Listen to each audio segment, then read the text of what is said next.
Today, we're going to be doing Kako ceremony, and some of you have incredible obstacles. Incredible. This has never happened before.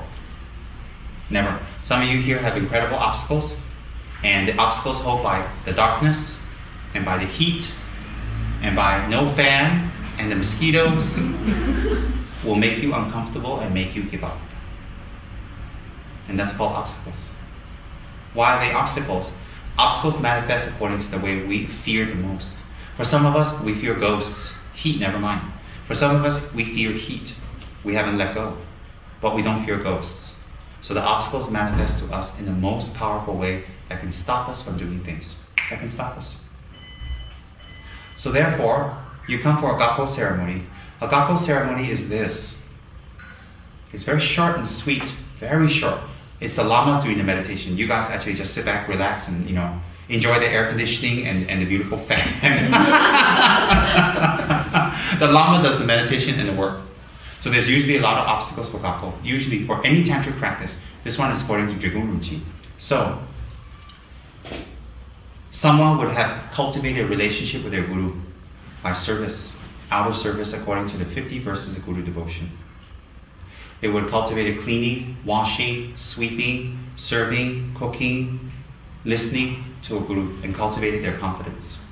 Then the guru has confidence in the students, and in the students with offerings from their heart. Any material offerings from their heart offers the guru a request for initiation.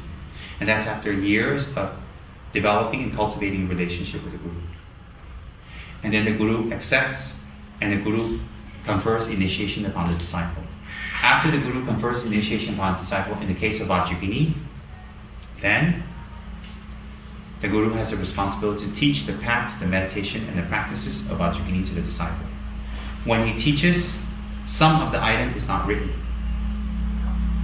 It's called oral transmission. Some is not written. There are some teachings not allowed to be written, must be transferred from mouth to ear. Cannot be written down.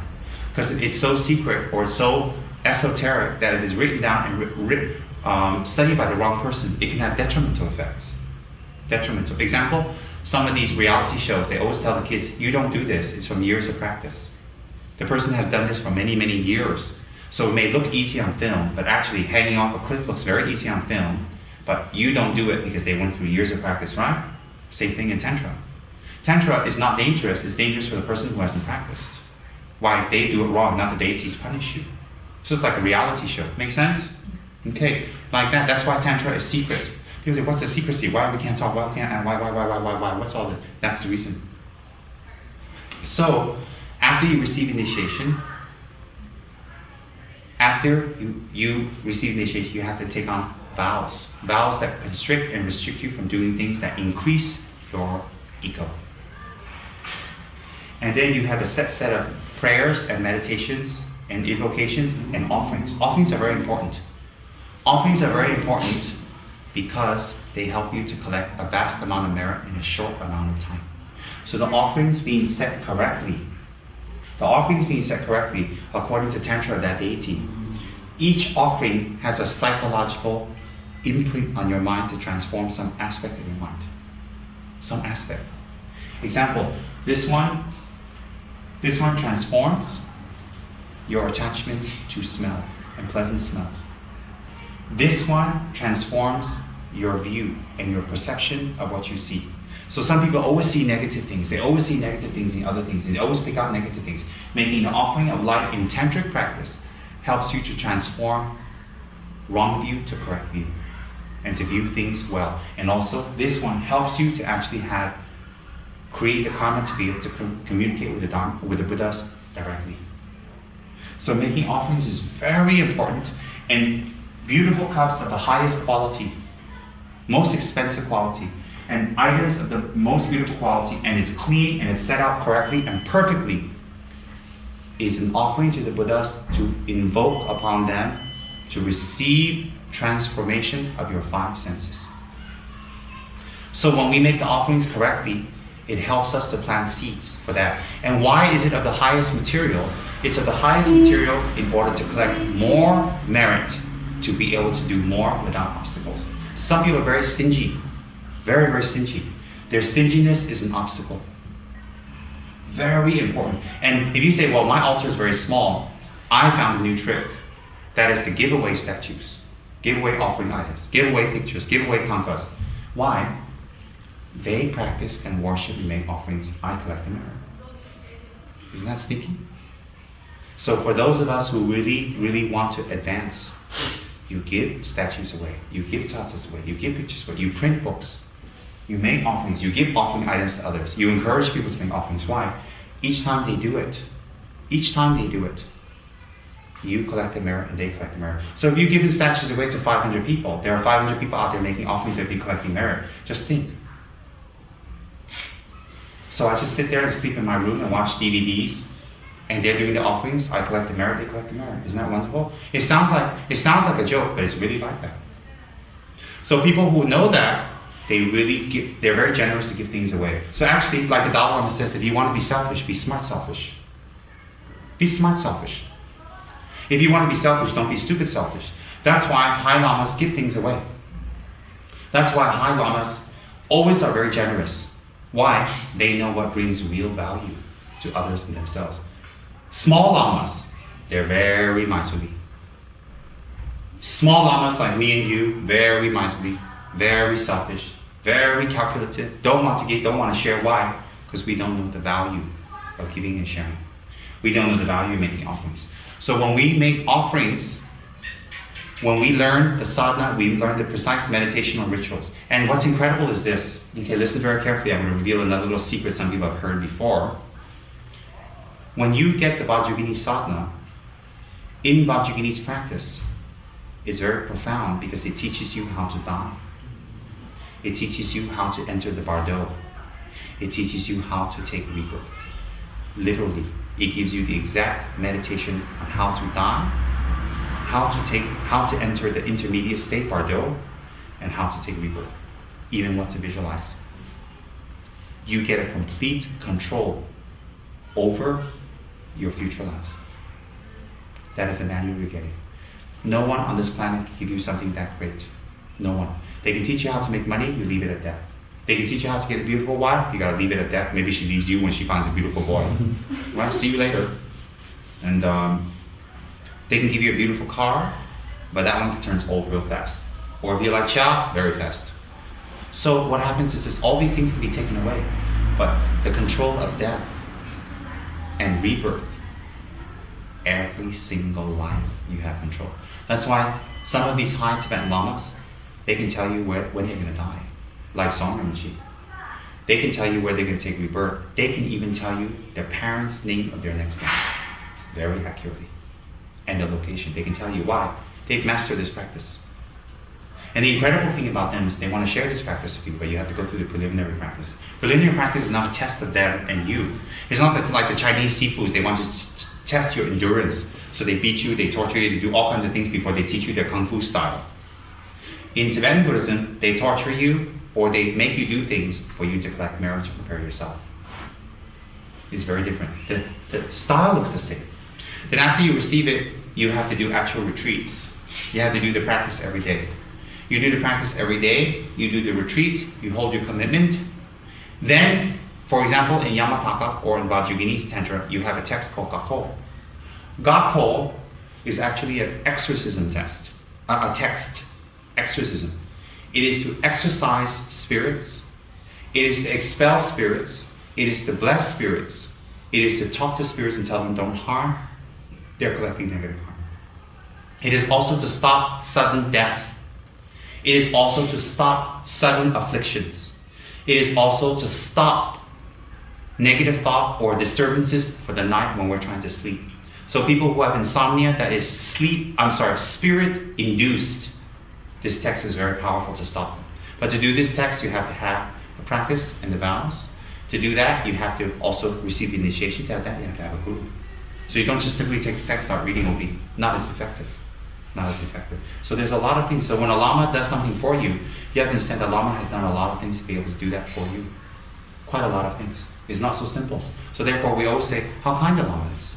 I'm not trying to indirectly refer to myself. I'm telling you actually what it is. How kind the Lama is. How kind the Lama is even to call me and do the Kako ritual for me. How kind? Because how many years of preparation he had to give and sacrifice to be able to do that for me. How kind the Lama is. In that way we gain faith and confidence again. So therefore, gain confidence and faith in what? In the Lama, maybe. More in compassion. That there is compassion. There are people who do things for us out of compassion. Then, the Kako ritual is very excellent for stopping spirits that are related to meridian points of the earth. There are meridian points in the earth. And on those meridian points around the world, people have built Stonehenge. People have built places like the pyramids. So those are meridian points where people are, and there are some meridian points in the world where actually if you go there, you put rocks there, it levitates. Because the magnetic point there is not something magical and mystical. You know, right? So what happens is there's meridian points in the earth, and through those meridian points there are deities that travel, negative deities or just earth deities. And sometimes when we step on them, that point, and they're passing through, we can get epileptic fits. Okay, there are many, many types of disturbances and problems. Many types. So Kako stops them. So once we do Kako, why doesn't the problem stay away? Very simple. Let me give you an analogy. When you go to the gym, you work out for a few weeks. Then you go on vacation, you stop. And then you pig out. What happens to your body? It goes back to the way it was before the gym, right? So all that effort's wasted. So on that principle, kind of like Kako. So even when you do Kako, you get temporary relief. But that temporary relief is temporary because it comes from an outer source, your Lama or his practice, not your practice. If the Lama does Kako to you, that means his practice is effective. If the Lama does Kako to you, and you receive the results, it means that his practice is effective. He is doing his practice. But if you yourself are not doing it, the problems will come back again and again and again. Why is that? Because the problem is not from the Lama, it's from you. So similarly, if you go to a doctor for an ailment or a problem, right? If you go to a doctor, your problem will go away as long as you follow the treatment. If you don't follow the treatment, you go off, you have to go back to the doctor again. Then you have to go back again. Similarly, you're always dependent on the doctor. So when you go for a Lama for Kako, and the Kako is effective, and it's help, it's proof to you that the Lama is doing his practice. The Lama is doing his commitments or her commitments. And it's proof to you that you're not doing yours. You're not doing yours, and you don't have any powers, you don't know anything, you can't do it. Why? If you can, you don't need it. So that one should be an experience we meditate and say, oh, instead of being embarrassed and lose face, we should turn around and say, oh, I will do more practice. It's a teaching for me. Oh, wonderful, thank you. It's a self-teaching. And we thank ourselves for having the karma to receive it. So therefore, Kako is very important. In all cases, the Kako plants seeds of that particular deity in a person's mind. What does seeds mean? Seeds means when it's planted in that person's mind, in the future, when the environmental cause is correct, that person will be able to practice that deity. So also doing Kako for people is very powerful because the ultimate reason is to become a Buddha. How? To plant seeds of Vajrayogini in our mind. Does everybody understand that? So that's basically what a Kako ritual is. I gave you a background on it. I gave you an explanation about it. And also, I gave you an explanation of why the deities manifest, because it's related to the tantric deities. Because some people get confused or they don't understand about tantric deities. And people around here, once you explain, they're all right because they're educated. It's just explanation. So therefore, that's what we're going to do now. We're going to do the Kako ritual. And while I'm doing the Kako ritual, it's very good to think of the Lama as the actual tantric deity that's doing the ritual for you. So it doesn't matter that if the deity is female and the Lama is male, or vice versa, because we're not talking about the outer appearance of the Lama or the outer appearance of the deity, we're talking about the inner nature, Buddha or Buddha. Okay? And while we're doing the ritual, you don't have to do anything. You just sit comfortably and you just relax and you just listen. Alright? And in this ritual, it's very important for you to visualize a small Vajrayogini on the top of your head. So even those who are not directly involved in Kako, even if you're in a room, it's very beneficial. You can do the same visualization. Very, very beneficial. Alright? So visualize a small thumb-sized Vajrayogini in front of you.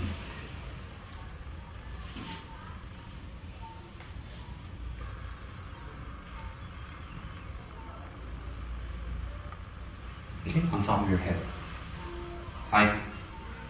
Like a very powerful security guard. Very powerful. Nobody can get you. In the world, we run around with security guards, but they can still shoot us. Look at some of the presidents. The Vajrayogini is even better. We have men in black. Vajrayogini is a woman in red. So that's even better, more powerful. So we can visualize her on top of our heads. Very carefully, alright? Okay. Sanjay